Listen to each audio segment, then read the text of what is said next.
Assalamualaikum warahmatullahi wabarakatuh. Salam sejahtera buat kita semua. Om Swastiastu, Namo Buddhaya, salam kebajikan. Mari kita panjatkan puji syukur kehadirat Tuhan Yang Maha Esa, Allah Subhanahu wa Ta'ala. Karena pada hari ini kita bisa berkumpul di sini dalam keadaan sehat walafiat di acara seminar nasional yang diselenggarakan oleh majalah Property and Bank dengan tema Peluang Bisnis Properti di Nusantara, Ibu Kota Negara Berstandar Dunia. Telah hadir di tengah-tengah kita pada siang hari ini yang terhormat Bapak Agung Wicaksono, Deputi Bidang Pendanaan dan Investasi OIKN, yang diwakilkan kepada Bapak Muhammad Naufal Aminuddin, Direktur Pembiayaan OIKN. Selamat datang, Pak.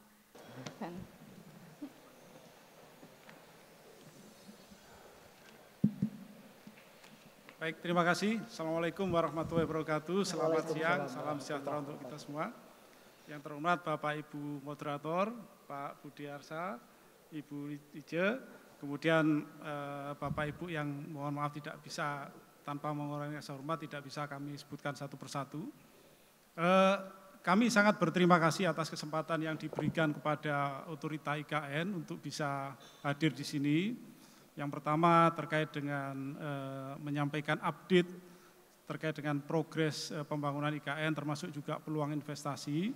Dan yang tentunya dengan adanya forum seperti ini kita berharap bahwa keterlibatan investor-investor khususnya investor domestik sebagai tuan rumah dalam pembangunan IKN ini bisa lebih besar. Karena tadi yang disampaikan oleh Pak Thorson bahwa pertumbuhan ekonomi kita lebih bagus. Kemudian kalau kita lihat beberapa kali presentasi Pak Presiden bahwa saat ini kita punya bonus demografi yang sangat baik dan akan mencapai puncaknya di tahun 2030.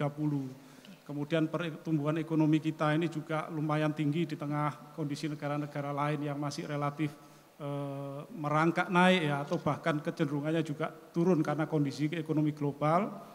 Terus kemudian dari sisi neraca perdagangan dan lain sebagainya kita sudah beberapa tahun ini justru positif. Nah, harapannya kondisi perekonomian domestik yang semakin bagus ini bisa menjadi salah satu motor penggerak untuk pembangunan IKN dari sektor domestik. Sehingga pertumbuhan ekonomi kita akan lebih bagus dan lebih produktif karena didorong oleh investasi dari dalam negeri. Mohon izin mungkin saya akan coba menyampaikan beberapa slide terkait dengan perkembangan di IKN. Slide berikutnya. Nah, ini tadi sudah disampaikan oleh Pak Fitra dan juga Pak Thorson bahwa IKN ini kalau dari sisi luasannya kan cukup luas, sekitar 4 kali dari DKI atau 3,5 kali dari Singapura ya.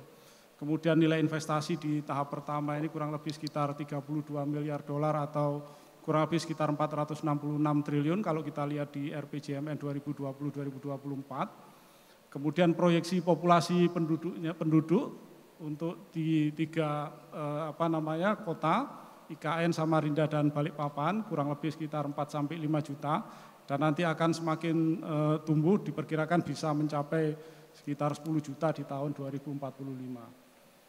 Berikutnya. Nah, dari 256 hektar lahan yang ada di KIPP kita bisa lihat di sini. Akses jalannya kalau kita lihat di garis yang merah atau orange ya, itu kalau dari bandara dengan adanya jalan tol itu bisa mencapai sekitar 50 menit. Nanti kalau sudah ada emerge tunnel yang jalan di bawah laut dengan panjang kurang lebih sekitar 2 km, mungkin jarak dari bandara sampai ke IKN hanya sekitar 30 menit. Nah, kemudian untuk di wilayah KIPP sendiri yang sekarang menjadi fokus pembangunan kita itu kurang lebih sekitar 6.671 hektar. Ini yang akan menjadi target utama kita sampai dengan beberapa tahun ke depan atau sampai dengan tahap yang kedua kurang lebih. Berikutnya. Nah, ini konsep desain pembangunan IKN tahap 1 yang diprioritaskan di KIPP. Jadi dari luasan 6.671 ini kita bagi menjadi 3, sub WP1A seluas 2.876 hektar, sub WP1B 2.037 dan sub WP1C 1.756 hektar.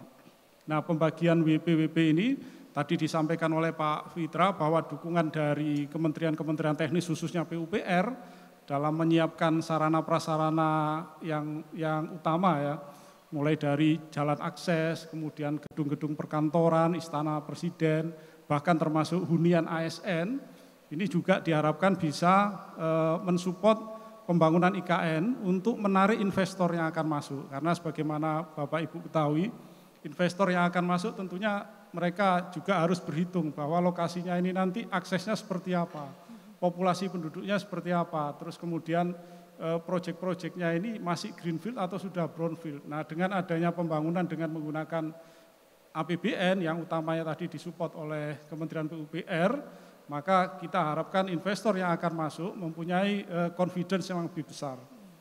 Dan sekarang dalam beberapa bulan terakhir, Presiden juga sudah mendorong kita untuk melakukan groundbreaking dengan investor-investor besar, utama investor swasta, termasuk juga BUMN.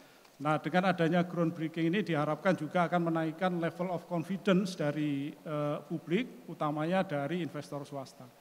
Berikutnya, ini konsep desain pembangunan IKN. Jadi dari 256 hektar yang akan dibangun, di IKN itu dengan konsep smart city, forest city, dan spawn city, tidak seluruhnya bisa dibangun. Artinya konsepnya adalah konsep kota di dalam hutan, kurang lebih seperti itu. Kalau kita diskusi dengan banyak investor melihatnya, karena 75% dari lahan IKN itu digunakan untuk hutan, termasuk juga 10%-nya dari 65% hutan, 10% untuk ketahanan pangan, dan yang bisa dipakai untuk pembangunan itu hanya 25%. Nah, untuk di KIPP, pola peruntukan lahannya kurang lebih bisa dilihat di dalam tabel itu. Jadi untuk total zona lindung itu kurang lebih 61% dan sisanya untuk zona budidaya, termasuk di situ adalah untuk pembangunan perkantoran. Berikutnya, ini populasi tadi sudah disampaikan oleh Pak Thorson, hanya ada penekanan di tahun 2000 masing-masing untuk per tahapnya itu apa saja yang menjadi target. Ini sudah ada di dalam Perpres 63 dan juga di dalam Undang-Undang IKN. Mungkin nanti Bapak Ibu kita bisa diskusi lebih detail atau kalau tidak bisa baca di dalam Perpres 63 dan juga Undang-Undang tentang Otorita IKN. Berikutnya. Nah, ini Tricity ekonomi tadi yang kami sampaikan, membuka peluang investasi dengan potensi tidak hanya di IKN tapi juga di kota sekitarnya, khususnya Balikpapan dan Samarinda. Karena tentunya IKN tidak akan dibangun, tapi dengan membuat kota-kota di sekitarnya itu menjadi tidak ikut tumbuh atau malah mundur gitu ya. Jadi kita tentunya membangun IKN itu menjadi satu kesatuan. Nah, untuk mendukung itu akan dibangun satu sistem, utamanya adalah sistem transportasi, baik itu rail base maupun road base, dan diharapkan dengan adanya akses yang lebih baik ini juga akan mendorong pengembangan 3 kota ini. Termasuk juga dengan insentif-insentif yang bisa diberikan tidak hanya di IKN tapi juga di kawasan-kawasan sekitarnya. Kalau mereka ikut berkontribusi dalam membangun IKN akan bisa mendapatkan insentif sebagaimana diatur di dalam PP 12. Berikutnya, secara umum skema pendanaan IKN ini kita bisa gambarkan rangkum seperti ini. Jadi dari APBN itu kurang lebih 20%, kemudian yang KPBU, terus kerjasama investasi dan seterusnya itu melibatkan swasta, itu adalah 80%. Artinya porsi dari APBN untuk membiayai secara langsung melalui belanja negara itu hanya 20% dari total. Nah, kemudian dari KPBU, karena ini merupakan proyek yang sangat penting dengan melihat kondisi di IKN sendiri yang masih greenfield, dan kemudian untuk meningkatkan keyakinan investor agar berinvestasi di IKN, maka porsi KPBU dengan dukungan dari pemerintah itu kurang lebih sekitar 54%, ya, 54%. Jadi 20% APBN, 54% KPBU, sisanya dengan skema-skema yang lain. Nah, KPBU yang kita tawarkan pada saat ini adalah KPBU dengan availability payment. Jadi pengembalian dari investasi dari investor untuk sektor-sektor yang dikerjasamakan dengan skema KPBU ini akan berasal dari pemerintah. Jadi Kementerian Keuangan melalui keputusan Menteri Keuangan memberikan alokasi 0,1% dari PDB per tahun sampai dengan 2029. Dan berikutnya 0,15% dari PDB per tahun sejak 2030 dan seterusnya. Artinya kalau kondisi sekarang dengan PDB 20.000 triliun berarti alokasi availability payment per tahunnya itu kurang lebih 20 triliun dan tentunya akan meningkat dari tahun ke tahun seiring dengan peningkatan PDB kita yang tentunya kalau PDB dipengaruhi oleh pertumbuhan ekonomi, growth ekonomi dan juga tingkat inflasi yang ada. Kemudian dari yang lain-lain kerjasama investasi dengan badan usaha, ini juga ada keterkaitan dengan BUMN dan juga dengan pihak swasta. Nah kita di IKN ini ada Bina Karya, PT Bina Karya ini merupakan BUMN di bawah Kementerian Keuangan yang berdasarkan PP yang ada diberikan tugas untuk membangun di IKN. Jadi nanti investor-investor yang akan masuk ke IKN juga bisa bekerja sama dengan badan usaha Bina Karya. Dan nantinya tentunya otorita IKN akan memiliki badan usaha otorita sendiri yang menjadi pengelola proyek-proyek yang akan dikerjasamakan. Kemudian juga ada dukungan pendanaan atau pembiayaan internasional melalui hibah atau dana talangan. Sampai dengan saat ini sudah ada beberapa negara yang menawarkan hibah, baik itu dalam bentuk jasa konsultansi maupun hibah untuk pembangunan infrastruktur tertentu, termasuk juga hibah melalui skema dana kontribusi melalui dana filantropi seperti yang ada di bagian bawah itu. Nah, terhadap dana-dana yang diinvestasikan melalui skema-skema itu tentunya pemerintah akan memberikan insentif-insentif. Kemudian yang terakhir terkait skema melalui pemanfaatan BMN, bisa melalui sewa, kerjasama pemanfaatan KSP dan BGS atau BSG. Nah ini mungkin skema-skema yang tentunya Bapak Ibu dari sektor properti sudah sangat familiar dengan skema-skema ini. Berikutnya, ini gambaran terkait dengan insentif yang ditetapkan untuk investasi di IKN berdasarkan PP 12. Meskipun sekarang Kementerian Keuangan dan di Otorita IKN sedang menyiapkan peraturan turunannya sebagai landasan operasional. Tapi secara umum Bapak Ibu bisa lihat di sini seperti apa bentuk insentif yang diberikan oleh pemerintah kepada investor, baik melalui insentif non fiskal berupa kemudahan berbisnis dan maupun insentif fiskal berupa tax holiday, kemudian keringanan pajak, super tax deduction maupun pembebasan untuk biaya masuk. Berikutnya, next.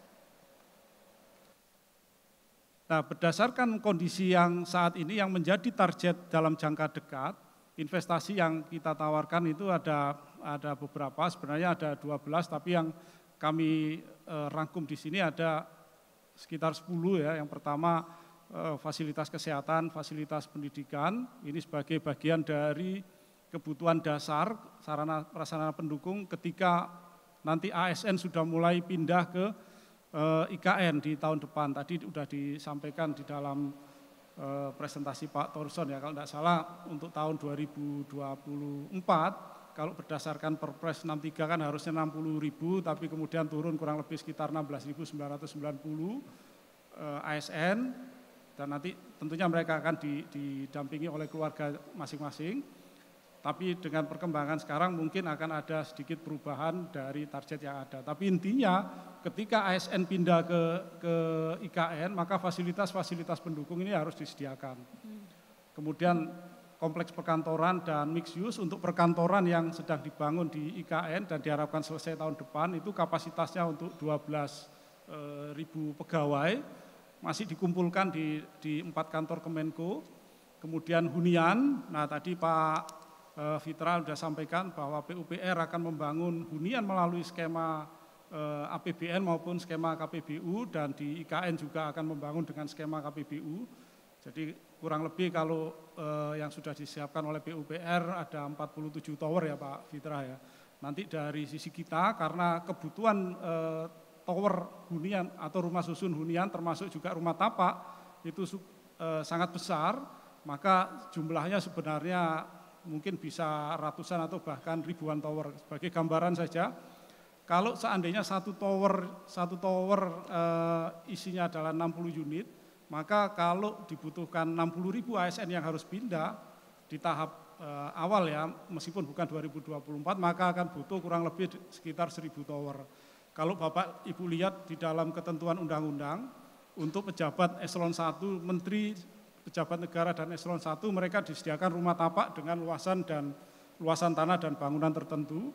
Kemudian untuk eselon 2 disediakan rumah susun yang luasnya sekitar 290 meter persegi, eselon 3 190 meter persegi, kemudian eselon 4 dan fungsional itu 98 meter persegi. Tentunya itu luas yang sangat besar ya, sangat mungkin ya tujuannya adalah untuk menarik ASN agar bersedia pindah ke IKN sebagai bagian dari insentif mereka yang selama ini sudah tinggal di kota-kota yang lebih settle. Kalau kami diskusi dengan beberapa teman yang sudah datang ke IKN, awalnya mereka memang agak ragu ketika lihat wah saya harus pindah ke Balikpapan atau ke IKN yang ada di tengah hutan. Tapi begitu mereka lihat perkembangan di IKN, pembangunan dan konsep yang akan dibangun, justru mereka sekarang berbondong-bondong, wah saya sudah tidak sabar untuk pindah ke sana. Bahkan ada beberapa yang nanyakan kapan saya seandainya tidak harus menempati rumah negara tapi bisa beli tanah di sana, bangun sendiri, atau mungkin kalau bisa diperjualbelikan bisa jadi tanah milik. Karena mereka lihat bahwa konsep pembangunan IKN ini kan konsep pembangunan kota modern ya, konsep smart city, dan kemudian dari sisi gedung-gedungnya juga harus memenuhi KPI, baik itu green building maupun smart building. Dan ini jadi satu hal yang menarik buat sebagian besar orang pada saat ini. Kemudian fasilitas yang akan dibangun juga fasilitas yang bisa dikatakan fasilitas nomor 1. Jadi kalau kemarin pada saat groundbreaking rumah sakit, mereka sampaikan bahwa harapannya rumah sakit yang akan dibangun itu akan menjadi rumah sakit rujukan. Jadi bukan lagi orang dari Kalimantan pindah ke Jakarta untuk berobat, tapi sebaliknya justru nanti rumah sakitnya rujukan. Kemudian hotel juga demikian, kemudian sekolah juga seperti itu. Jadi dengan konsep-konsep ini yang diharapkan bisa membangun IKN ini sebagai kota yang menjadi referensi. Kalau dari konsep yang ditetapkan kan IKN adalah menjadi super hub baru untuk Indonesia dan juga regional. Kemudian juga pembangunan TOD, jalan tol dan terowongan bawah laut yang kami sampaikan tadi, Emerge Tunnel, ini sudah ada beberapa investor yang tertarik, meskipun masih dalam proses evaluasi. Kemudian bandara dan pelabuhan, jadi sudah ada rencana pembangunan bandara VVIP yang ada di IKN. Kalau tadi ada di perbatasan antara IKN dan Balikpapan. Kemudian juga bandara yang ada tentunya akan butuh pengembangan karena semakin padat, pelabuhan juga demikian. Terus pengembangan financial center, energi baru terbarukan, dan untuk fasilitas kesehatan dan juga rekreasi. Nah, area investasi, kalau kita lihat di situ ada infrastruktur, kemudian ada digital operating system, kemudian dari brandware-nya capacity building dan capacity supplement. Kemudian skala investasinya bisa per project, bisa juga pembangunan area. Jadi untuk investasi skala besar, dari investasinya bisa direct investment dan bisa juga melalui KPBU atau Public Private Partnership dengan mekanisme pengembalian investasinya user payment maupun availability payment scheme.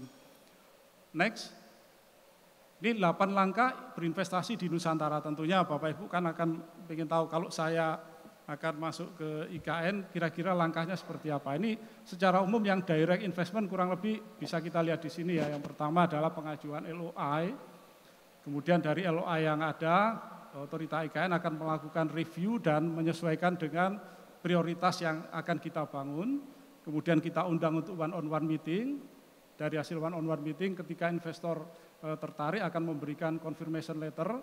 Kemudian IKN akan menerbitkan respon letter. Kita kemudian tanda tangan NDA. Nah, dari hasil data tanda tangan NDA, otoritas IKN akan menyediakan data-data yang dibutuhkan untuk penyusunan feasibility study dan hal-hal yang diperlukan untuk menilai proyek. Kemudian setelah feasibility study selesai, kemudian masuk di tahap negosiasi atau deal. Nah, tadi sempat disinggung terkait dengan harga tanah. Memang saat ini di otoritas IKN sudah menyiapkan zona nilai tanah untuk lokasi-lokasi yang ada di wilayah KIPB, tapi berapa per meter perseginya tentunya tergantung dari lokasi yang akan dibangun dan juga luasannya. Semakin lokasinya berada di tempat premium, tentunya harganya akan semakin tinggi, dan lokasinya yang agak jauh tentunya akan lebih rendah, termasuk akses jalannya. Kalau dipikir jalan besar dan jalan kecil mungkin itu akan mempengaruhi. Ini untuk yang direct investment. Kalau yang melalui KPBU relatif sama, LOI dikirim, kemudian dari sisi IKN akan menilai LOI yang ada, kemudian kita undang one-on-one meeting.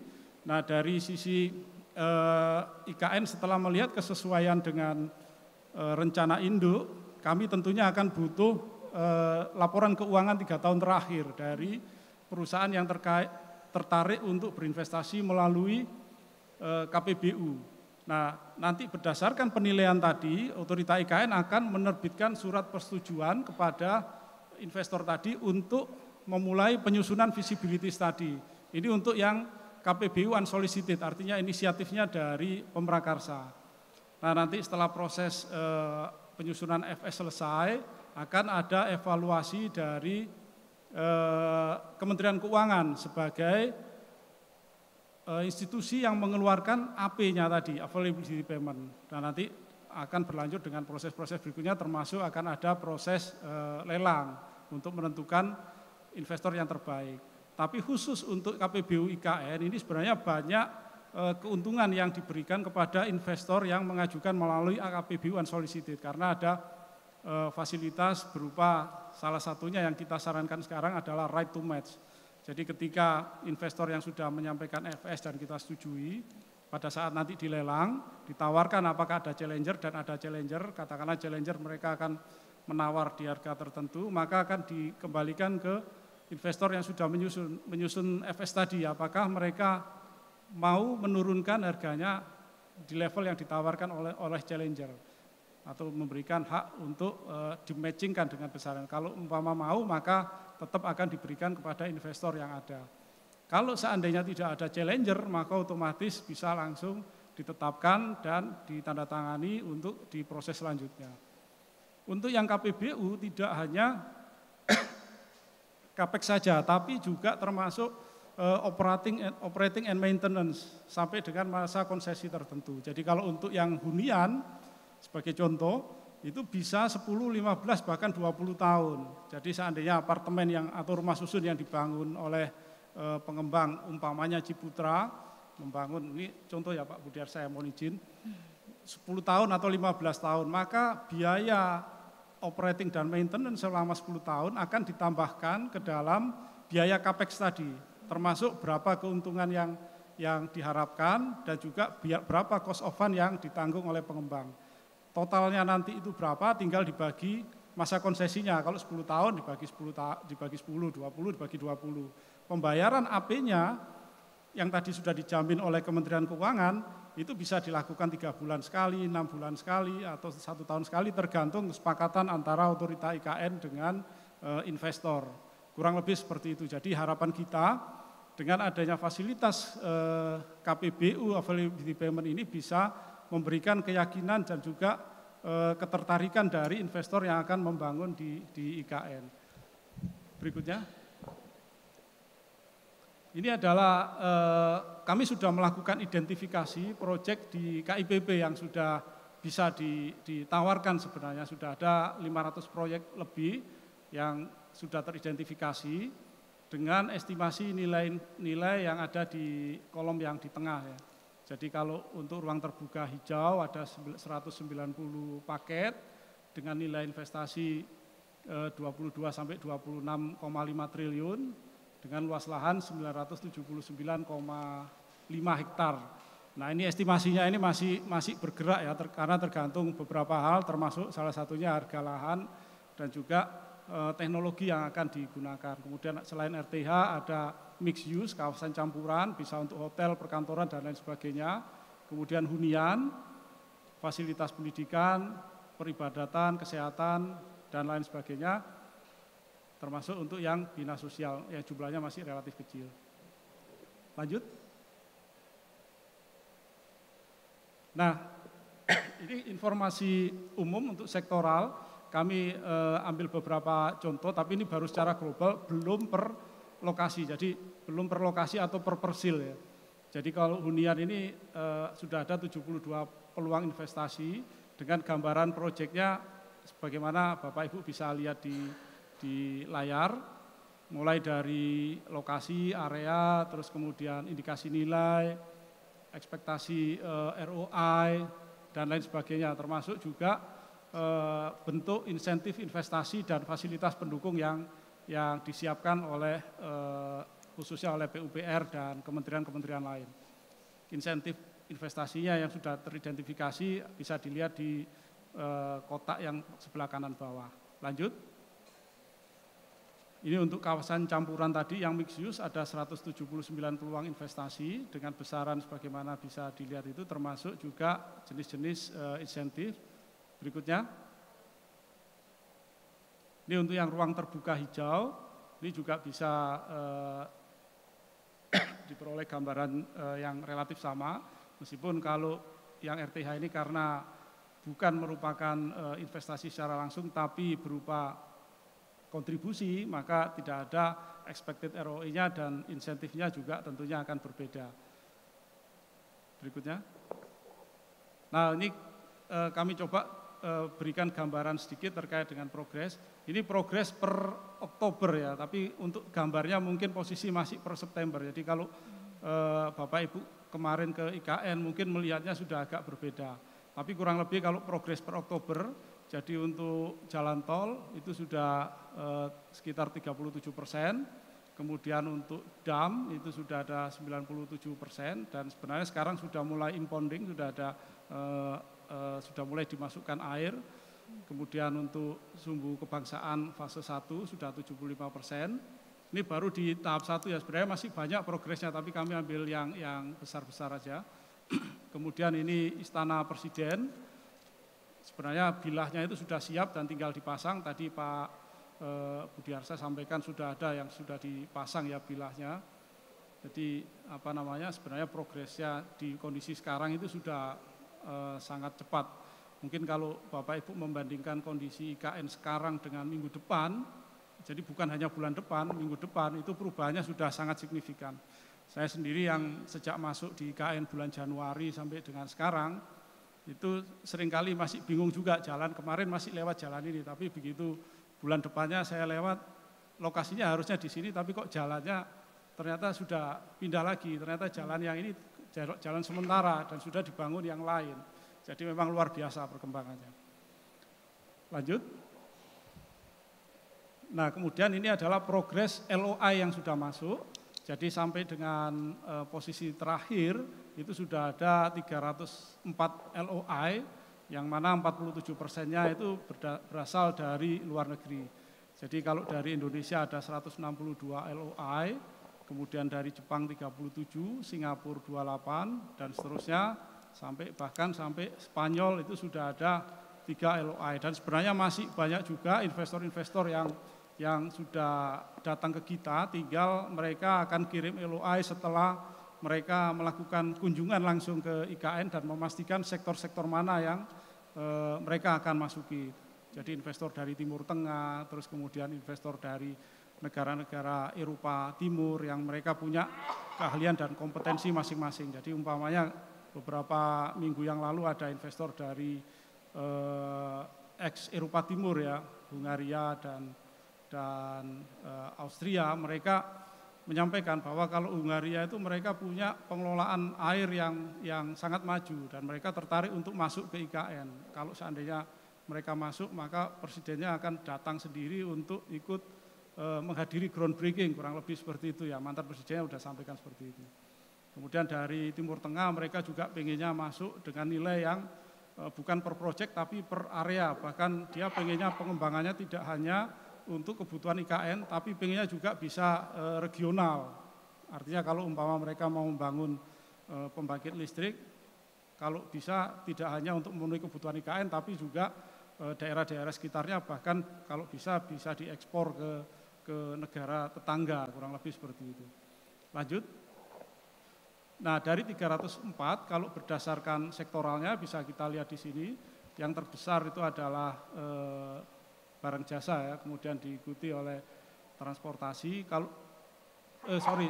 dari hunian dan kemudian transportasi. Nah, kalau hunian ini memang mereka banyak tertarik melalui skema KPBU karena tidak ada kekhawatiran kalau seandainya tidak ada penghuni, karena ada atau tidak ada penghuni, pemerintah tetap akan bayar sesuai dengan investasi yang sudah mereka keluarkan tadi.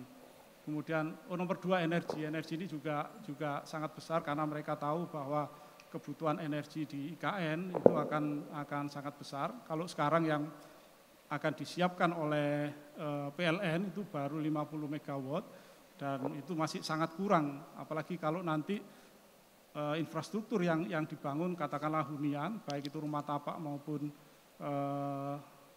rusun atau tower, apartemen, dan juga yang sektor-sektor lain kalau sudah mulai dibangun tentunya itu akan sangat-sangat kurang. Lanjut. Nah, ini kami update terkait dengan groundbreaking yang sudah dilakukan. Jadi konsep untuk groundbreaking yang diarahkan sekarang itu adalah untuk kebutuhan area kerja, kemudian untuk live, dan yang terakhir untuk tempat hiburan atau tempat permainan ya, atau tempat sarana prasarana olahraga. Next. Nah, ini yang groundbreaking yang sudah dilakukan di bulan September dan November. Di bulan September itu sudah ada konsorsium Nusantara yang mereka akan membangun kawasan mixed use. Konsorsium Nusantara ini ada 9 perusahaan, ada Agung Sedayu, Salim Group, Sinarmas, Pulau Intan, dan seterusnya sampai dengan kawan lama. Kemudian dengan Pertamina juga akan membangun Sustainable Energy Center dengan luasan lahan yang cukup besar. Nah, ini diharapkan Pertamina ini bisa menjadi salah satu anchor tenant yang akan menarik investor-investor lain untuk masuk ke IKN. Jadi investor-investor besar ini diharapkan mereka bisa menjadi daya tarik untuk investor lain yang mungkin selama ini mereka akan masuk tapi menunggu timing yang pas. Kemudian juga ada FIFA yang akan membangun tempat pelatihan sepak bola nasional untuk yang pertama untuk PSSI termasuk asrama. Nah, di tanggal 1 dan 2 November kemarin Presiden meresmikan groundbreaking juga untuk bandara VIP dan VVIP. Kemudian ada juga pembangunan mixed use oleh Pakuwon, rumah sakit oleh Mayapada dan Hermina, pendidikan dari GIS, dan juga relokasi SD ini dilakukan oleh Astra, kemudian juga Bank Indonesia, BPJS, dan PLN. Presiden mengharapkan setiap tahun itu akan ada groundbreaking, setiap bulan akan ada groundbreaking sampai dengan tahun depan. Harapannya dengan adanya target groundbreaking dari berbagai sektor, ini akan mendorong percepatan pembangunan IKN dari investor swasta. Meskipun secara paralel yang melalui APBN tentunya akan menjadi infrastruktur pendukung yang membuat investor-investor yang melakukan groundbreaking ini bisa segera melakukan pembangunan proyek-proyeknya. Lanjut. Nah, ini informasi singkat terkait dengan progres hunian yang dibiayai dengan skema KPBU. Sudah ada 9 investor, mungkin ini informasi umum saja. Jadi ada Sumarekon, kemudian konsorsium Nusantara ini beda dengan yang tadi ya, ini konsorsium Nusantara ini Indonesia China. Kemudian ada Trinity Land, ada Nindya Karya, Intiland, Maxim, dan lain sebagainya, termasuk ada juga dari Ciputra ini Pak Budiarsa untuk membangun 10 tower dan 20 unit rumah tapak. Tapi semuanya lokasinya masih di KIPP dan sekarang masih dalam proses penyusunan FS. Diharapkan mulai tahun depan itu sudah bisa mulai konstruksi. Nah untuk yang investor-investor yang akan membangun hunian ini tentunya mereka menawarkan teknologi-teknologi yang sangat bagus. Ada beberapa investor yang mereka menggunakan sistem modular yang bisa selesai dalam waktu yang relatif singkat. Tapi tentunya dengan teknologi yang lebih maju itu tentunya akan berdampak pada biaya. Nah nanti usulan-usulan dari masing-masing investor berdasarkan efek yang ada ini nanti akan dievaluasi oleh Kementerian Keuangan sebagai pihak yang akan mengeluarkan availability payment untuk melihat kira-kira dari sisi kebutuhan apakah memang harus sebesar itu yang harus diselesaikan atau teknologi yang digunakan atau faktor-faktor lain. Semua hunian yang dibangun ini harus memenuhi ketentuan terkait dengan smart building dan green building. Dan sekarang kita sedang menyusun level of service yang harus disediakan oleh pemrakarsa atau investor ini agar bangunan yang dibuat itu memenuhi KPI seperti yang kami sampaikan tadi. Lanjut. Mungkin demikian yang bisa saya sampaikan. Mohon maaf mungkin kalau waktunya agak berkepanjangan. Terima kasih atas perhatian Bapak Ibu sekalian. Wassalamualaikum warahmatullahi wabarakatuh. Selamat sore. Waalaikumsalam. Terima kasih Pak Noval atas penjelasannya.